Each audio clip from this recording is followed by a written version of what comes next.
Buenas noches, muchas gracias por estar aquí en otro programa de México Social.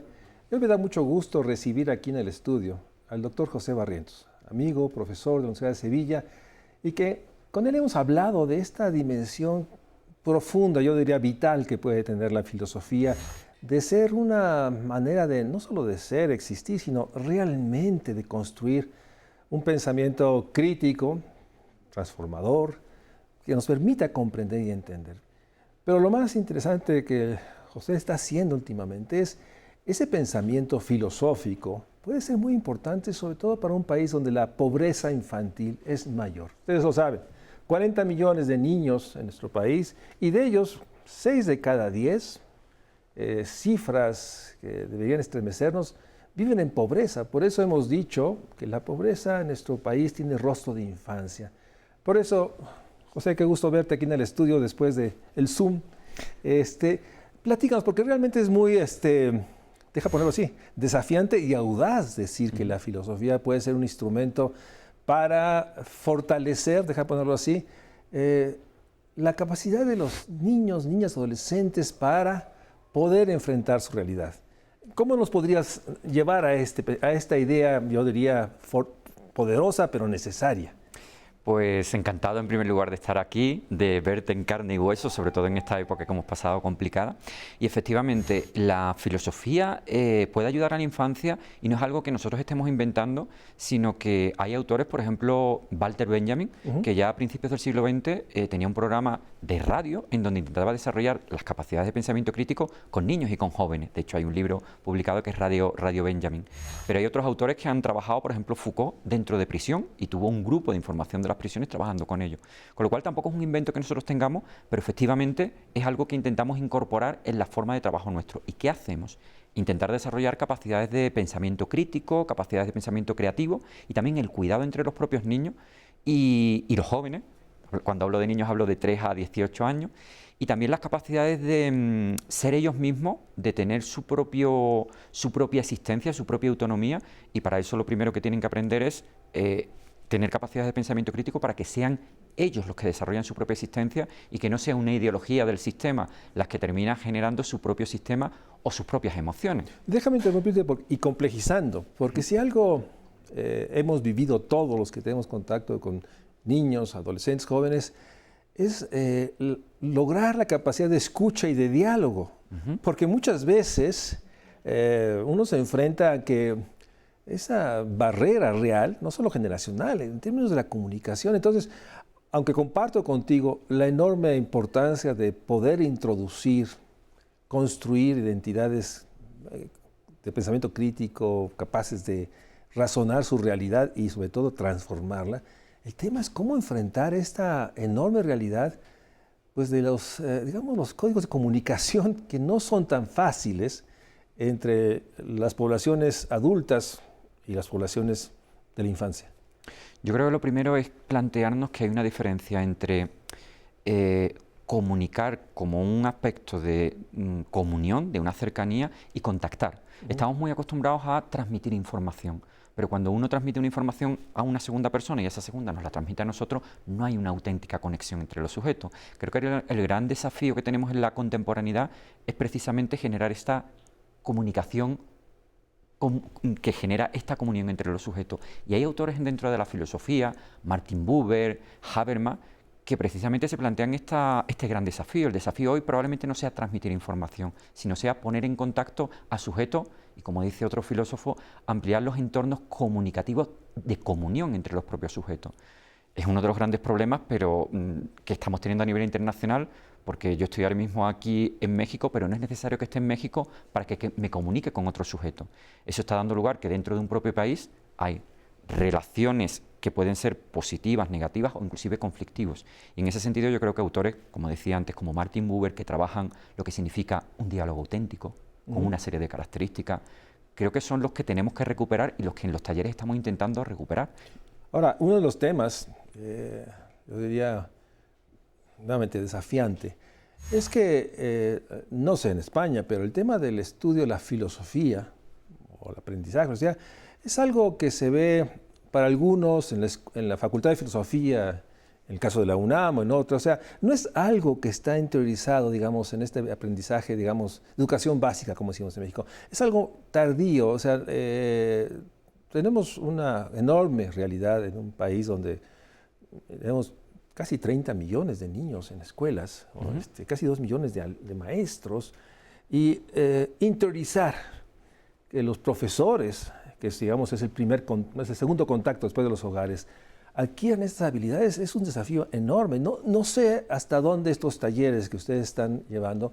Platícanos de la experiencia que tú has llevado. ¿Dónde? ¿Cómo? ¿De qué tamaño estamos hablando? En primer lugar, es muy llamativo y muy paradójico que aquí el artículo 3º de la Constitución, gracias al Observatorio Filosófico de México, consiguiera que la filosofía fuera un derecho y se empezó a plantear hace unos años, me pilló a mí aquí en México, se empezó a plantear el derecho a la filosofía de todas las sociedades.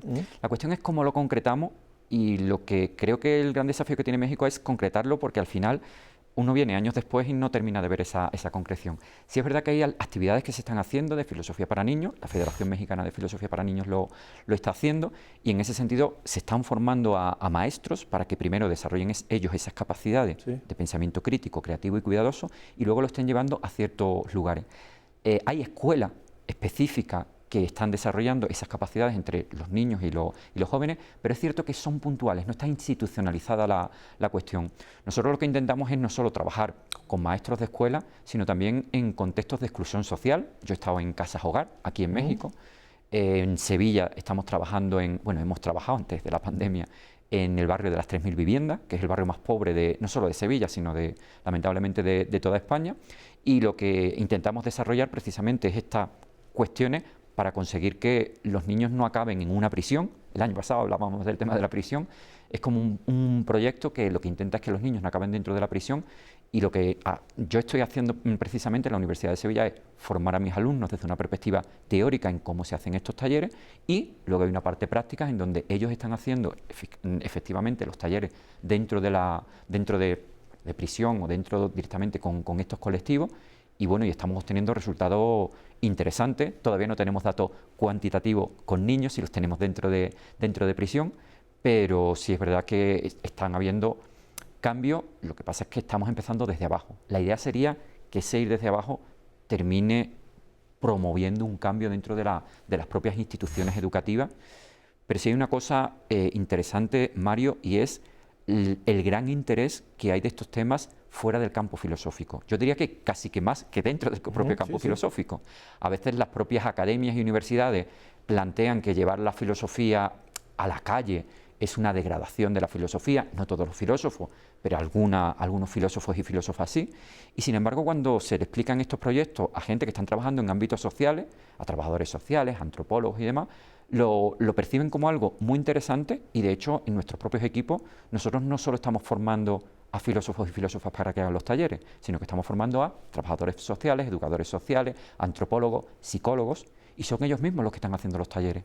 Déjame regresar a la población que está en casas de hogares, casas de asistencia. Realmente estás hablando de una población que ya vive fracturas mayores. O sea, ya realmente aquellos que logran ser protegidos por casas hogares, que son muy pocos con respecto al total de la población que requeriría, pues te encuentras con jóvenes adolescentes que ya traen una suma de adversidades o desventajas, ¿no? Adicciones, problemas de aprendizaje, de comprensión.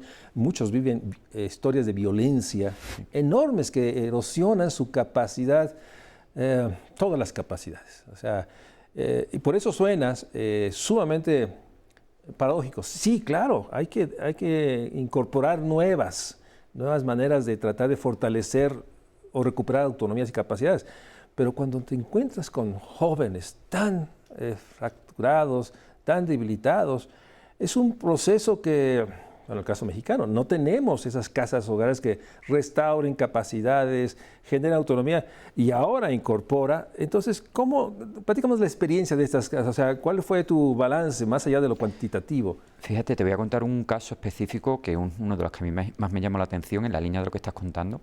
Nosotros trabajábamos en Sevilla con un grupo de niños, y teníamos una niña tendría 10 años, y era una niña que hablaba mucho dentro de las sesiones, que tenía su dificultad social y demás, pero llegó una de las sesiones en donde pasó del todo a la nada, silencio total. Nosotros en los talleres, son talleres dialógicos y demás, y no había forma, y luego se me acercaron los educadores y me dijeron: Pepe, es que te tenemos que contar lo que ha pasado con esta chica. Esta niña ha pasado de tener un padre y una madre, en una situación medio disfuncional, pero tenía su padre y su madre, a quedarse huérfano. Les pregunté, bueno, ¿y qué es lo que ha pasado? Es muy sencillo, el padre le pegó un tiro a su mujer, se quedó sin madre y el padre ahora mismo está en prisión. Con lo cual ha pasado de una situación en donde, ya digo, estaba en una, podía hablar y podía dialogar, a no tener realmente esa situación. Eso es lo que nos enfrentamos directamente y es lo que estás comentando. O niños que son halcones, o niños que directamente se están drogando, y efectivamente hay situaciones en donde yo creo que es muy complicado hacer algo. Nosotros no pretendemos tener un éxito del 100%, pero lo que pretendemos es hacer nuestro trabajo, y en ese sentido sí hemos tenido resultados, quizás no como los de prisión por el momento, porque en prisión, por ejemplo, hemos tenido a presos que eran participantes de los talleres y han terminado siendo formadores. Sí. Hemos tenido presos que han acabado estudiando filosofía. Entonces, lo que sí hemos visto aquí en México, volviendo a tu pregunta, es que no solo hay que trabajar con los niños, sino que hay que trabajar con los educadores y con las instituciones. Porque por mucho que tú trabajes pensamiento crítico dentro de una institución, si cuando tú sales lo que están haciendo es inocular una ideología determinada, pues obviamente nosotros estamos 2 horas, los niños están allí 12 horas, 8 horas al día, con lo cual es poco. Entonces lo que nosotros nos planteamos es no solo trabajar con los niños, sino que trabajar también directamente con los educadores. De hecho hay un tema importante, y es que en muchas ocasiones los educadores, con muy buena intención, terminan siendo agentes ideológicos. Sí, y de una manera inconsciente. Déjame un corte y regresamos. Pero no hay duda, o sea, yo no tengo duda. Aprender a pensar, tener la enorme habilidad de pensarnos y pensar nuestros entornos, es una de las enormes capacidades humanas para enfrentar todas las adversidades. Entre más temprano se logra interiorizar estas habilidades, capacidades de pensamiento, podemos realmente fortalecer la capacidad de comprensión de una realidad dura, enormemente desigual, pero sobre todo la idea de transformar esa realidad. Y ahí es una parte fundamental de un pensamiento que se revela una realidad y que realmente construye una noción de que más allá de las adversidades se puede pensar, y ahí es donde la filosofía entra en esta dimensión, yo diría, vital de transformar realidades. Damos un corte y regresamos para seguir hablando con José Barrientos. La enorme necesidad de reconocer que sin un pensamiento crítico que se aprenda desde la infancia, es difícil asumir que la suma de adversidades va a enfrentar o va a contar con un pensamiento, digamos, rebelde de resolver, transformar esta realidad. Vamos a un corte y regresamos aquí a México.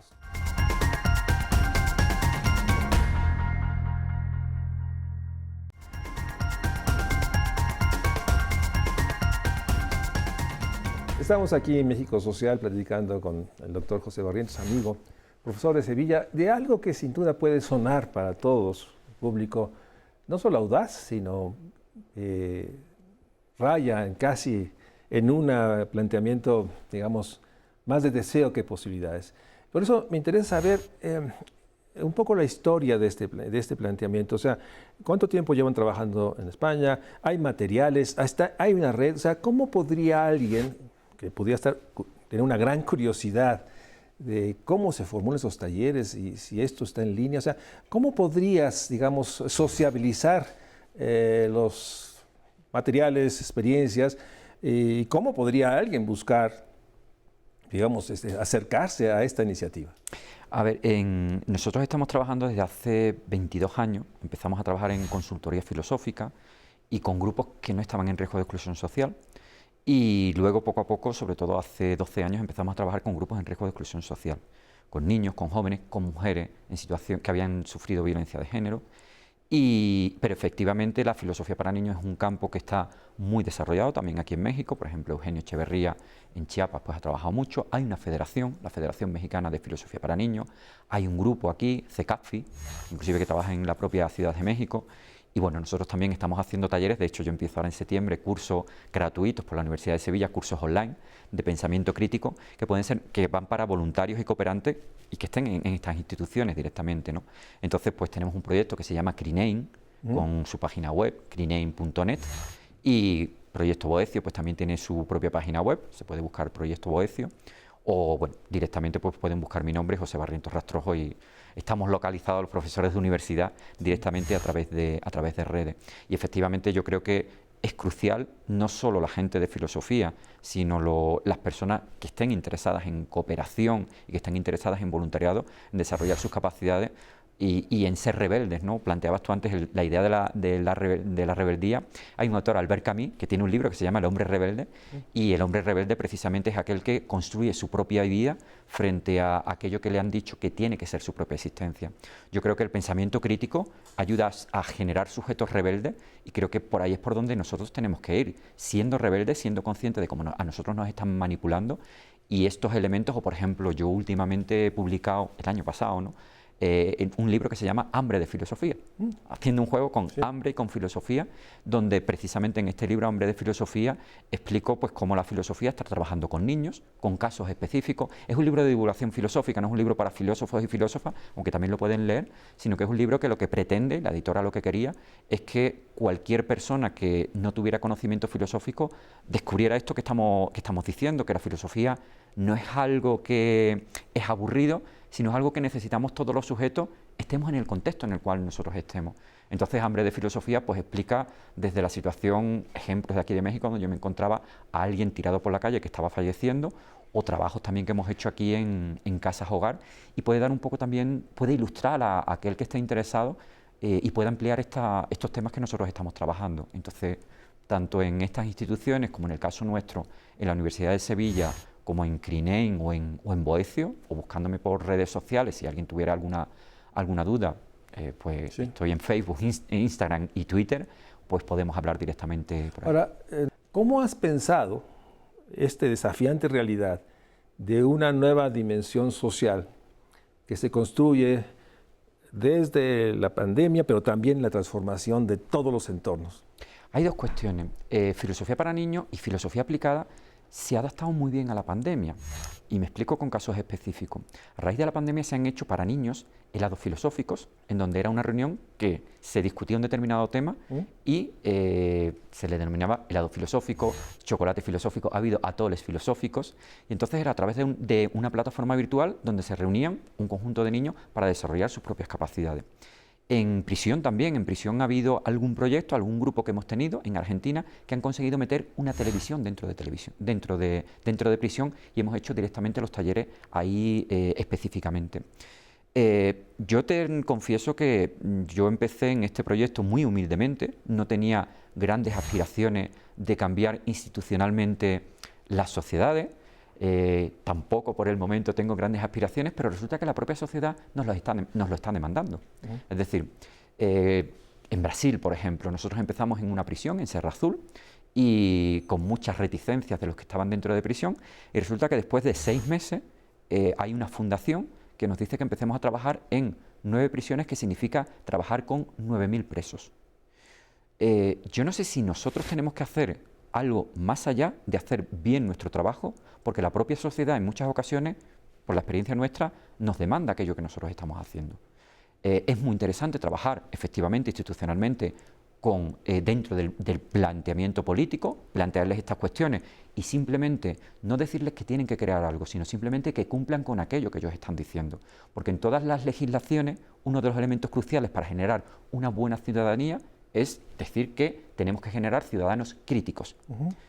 El gran problema es que muchas veces eso se queda, Mario, dentro de los papeles. No sé si es porque no lo saben hacer o no lo quieren hacer. Entonces yo creo que simplemente es ir a las propias instituciones y decirle, vamos a concretar en un proyecto esto que nosotros vamos a hacer. Ahora déjame aprovechar al máximo que estás con nosotros. O sea, ¿cómo debemos entender la construcción de un ciudadano crítico? ¿Qué es un ciudadano crítico? Fíjate, María Zambrano, una filósofa que está aunque es española, pero vino mucho para acá, para México, y fue la razón por la cual yo vine por primera vez a México, decía que una sociedad democrática es aquella donde no solo donde la ciudadanía se le exige que tengan capacidades críticas. Si nosotros no tenemos una ciudadanía que no tenga capacidades de pensamiento crítico, probablemente no tenemos una democracia, sino que tenemos una dictadura encubierta. Parece que podemos decidir, pero la decisión no es que podamos elegir entre 2 o 3 canales de televisión. La decisión es saber qué es lo que significa encender una televisión. En ese sentido, hay que plantearse si aquellos países que dicen que están dentro de una democracia realmente son democráticos. Y el criterio es muy sencillo. Tienes personal crítico, esas personas están sintiendo aquello que ellos quieren sentir o lo que siente todo el mundo. Esas personas están teniendo sus propias ideas o las que tienen todo el mundo. A mí me inquieta mucho cuando voy a una determinada escuela o una universidad donde todo el mundo tiene el mismo tipo de vida, viste de la misma forma, tiene los mismos deseos, eso es muy llamativo, cuando todo el mundo tiene los mismos deseos, sienten lo mismo ante una imagen. Hay un autor, Mario Perñola, que habla de la sensología. Mario Perñola dice, es que estamos perdiendo hasta nuestra capacidad de generar nuestras propias sensaciones.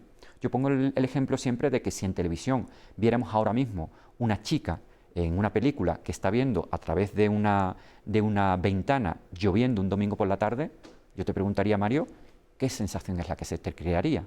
Y probablemente tú me dirías tristeza, nostalgia, pero no se nos crea la sensación de alegría. La pregunta es, ¿están creados también nuestros propios sentimientos y sensaciones por determinadas ideologías sociales?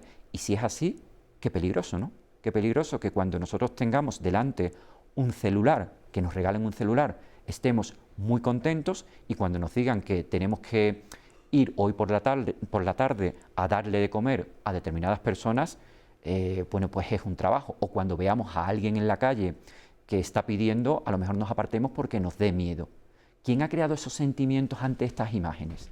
El pensamiento crítico va también por ahí, por cuestionarse no qué siento, sino por qué siento yo lo que siento ante estas imágenes. Y en eso lamentablemente se nos acaba el tiempo, José y Pepe, pero creo que es una de las vertientes más importantes. Si algo compartimos desde México Sociales, hay que construir ciudadanías integrales, ciudadanías que no implica solo tener acceso a los bienes sociales, a los derechos civiles, a los derechos políticos, sino es construir individuos altamente críticos de su realidad y que puedan reflexionar.